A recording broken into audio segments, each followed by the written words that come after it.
Hey guys, welcome back to the channel. So in today's video, I'm gonna go over the concept of what is steganography for you. So you may have heard this term mentioned maybe in a cybersecurity course you were doing, or maybe at your workplace, etc. Right? So I'm gonna break down what steganography is in this video.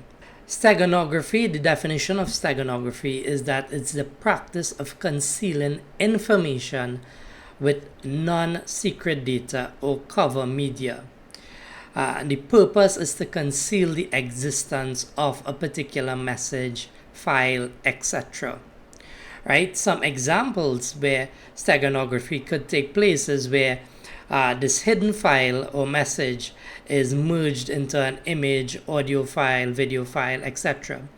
So just overview of what steganography is the process whereby you're taking confidential or sensitive data, right? And you're merging this or masking this with legitimate data or data that is non-sensitive, right? Giving the illusion that that sensitive data is not there, right? So for instance, as I mentioned, examples would include like you're merging, say you have this top secret file in your organization document and you merge it with an audio file, right, or a video file, etc. Right? Anyone, the average user looking at that would just see a video file, audio file, and they would not see that sensitive file that has been hidden through the process of steganography. So it's very important that we are able to detect steganography in our organizations, right? Identifying hidden messages is crucial for security and forensic investigation. It helps in preventing unauthorized communications and data exfiltration. Early detection can prevent potential threats and security breaches. Right, so let's just use the example that someone was able to exfiltrate, let's say, financial data, credit card information from your organization using the process of steganography.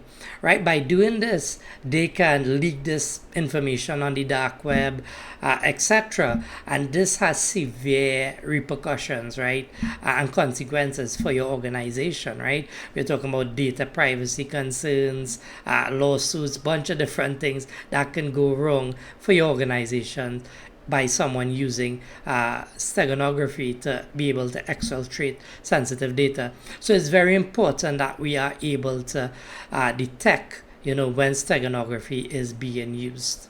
So some of the common detection techniques, first off the bat, right, which is probably the easiest to do, is to do a file size analysis. Right, so this basically compares the file sizes before and after transmission. Steganography often increases file sizes due to hidden data, right? And this is kind of pretty obvious. I mean, if you are merging one file with another file, obviously there would be an increased file size there, right? So this is usually a really quick and handy way of identifying if steganography is being taken place by examining the before file size and the after one to determine if there's any fluctuation in file sizes. So another handy way of identifying steganography is by examining the metadata of the file itself, right? So the metadata would include like the creation date, the modification history, author information, etc. Right? Chances are these things would have been altered through that steganography process, and this again is a real low-hanging fruit in terms of being able to identify if steganography has taken place, because a lot of files you could simply go to the properties tab where you'd be able to inspect like creation date, modification history, author information, etc. Another way that we could detect steganography is by examining the hash values of the file, right? So basically the hash value of a particular file would output, it'd be a consistent value outputted, right, of the file, right? Unless that file has been changed, right? So just to back up for a second, hashing is a cryptographic method of kind of maintaining file integrity. So once you calculate that hash value of a file, that won't change If that changes, you know the file has been tampered with, right? So if you look at the hash value of the before file and the after file, they should be the same. If that has changed, that's a good indicator that this file has been tampered with, through the process of steganography. And last but not least, there are a bunch of steganography tools out there. A lot of organizations, they have tools embedded in their email systems and communication systems, which would be able to examine attachments, file as they are communicated to and from the organization to give you an idea if steganography has taken place, right? It usually would flag these files, and most of the times this would happen in most enterprises, because a lot of the times you don't have the human resources to be able to manually inspect all these files, so it's automated a lot of the times with specific steganography analysis tools. All right, so now to the fun part. So I'm gonna actually walk you through how we could do this process of steganography to hide a file and essentially another file, right? So if we look at this folder, we have a file titled confidential financial report. So if we open up this file, more than likely it would have some confidential information, right? And as we could see, for internal distribution only. So this file is not meant to be shared outside of our organization, right?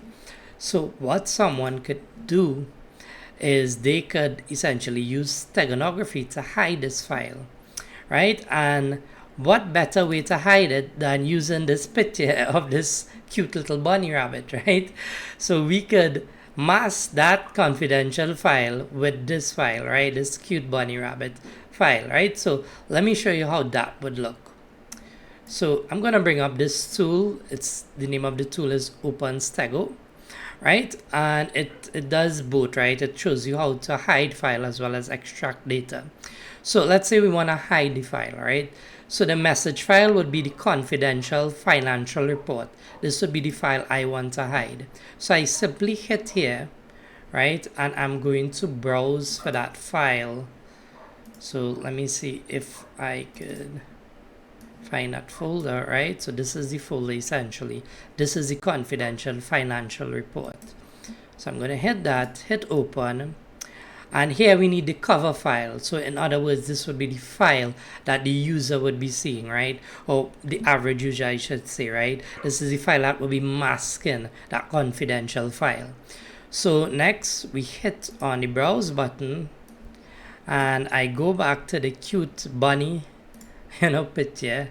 I hit open, right? And now we have to specify the output, right? Stego file.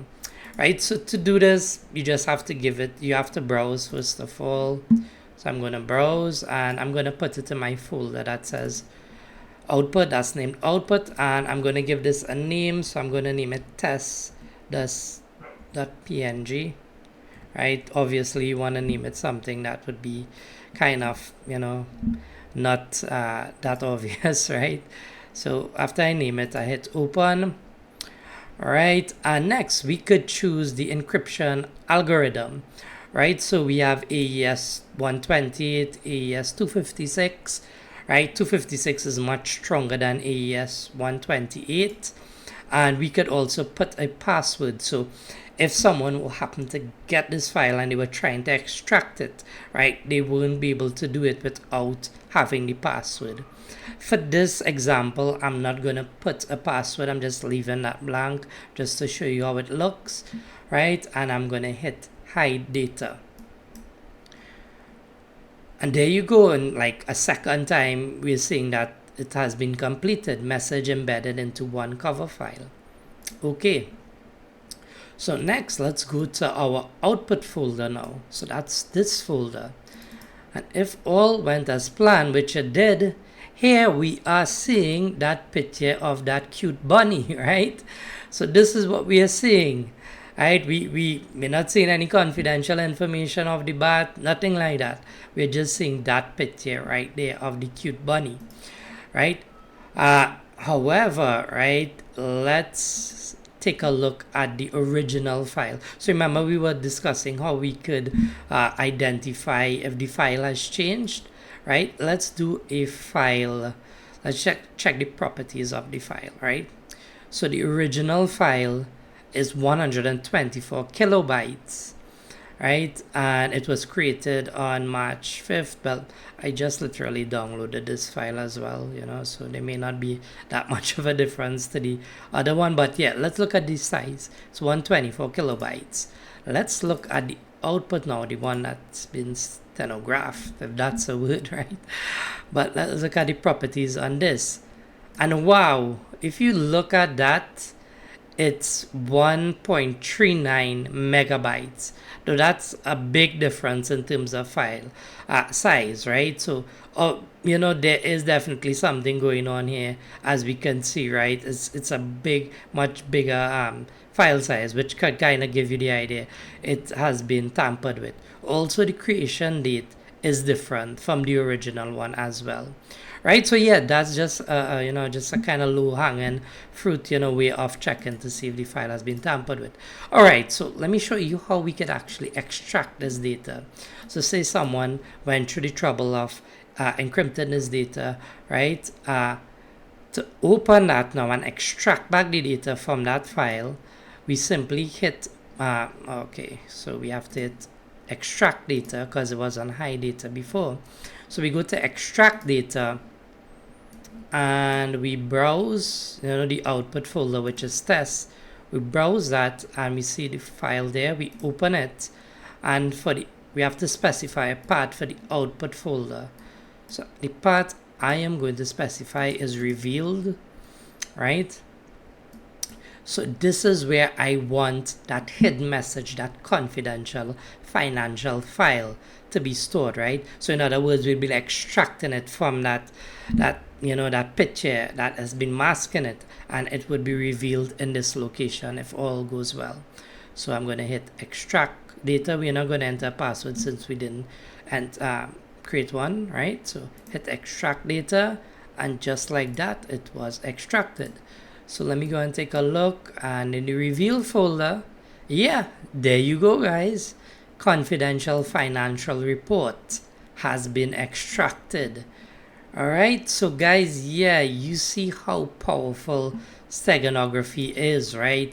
I mean, in the hands of someone nefarious, this could be, you know, very dangerous in terms of exfiltrating you know, confidential data from your organization. So you definitely want to have those safeguards in place to ensure that you are protected, right? So that's all for me today, guys. As I said, this was a pretty quick video. I tried to keep it pretty quick, you know, but I just wanted to show you this concept of steganography to make sure you're aware of it and look into any possible security controls if you're in charge of your cybersecurity program or work in cybersecurity. Definitely good to know about the threat of steganography and how you can remedy and prevent it. Okay, so that, I guess that brings me to the end of this video. As always, if you like this kind of content, I deal with cybersecurity, I deal with networking, I deal with system administration. I discuss all those fun stuff on this channel. So if you haven't already, be sure to subscribe to the channel if you find these things interested, and do me a huge favor and like and share this video. It really comes in handy for the YouTube algorithm. As always, thanks again for viewing. See you soon.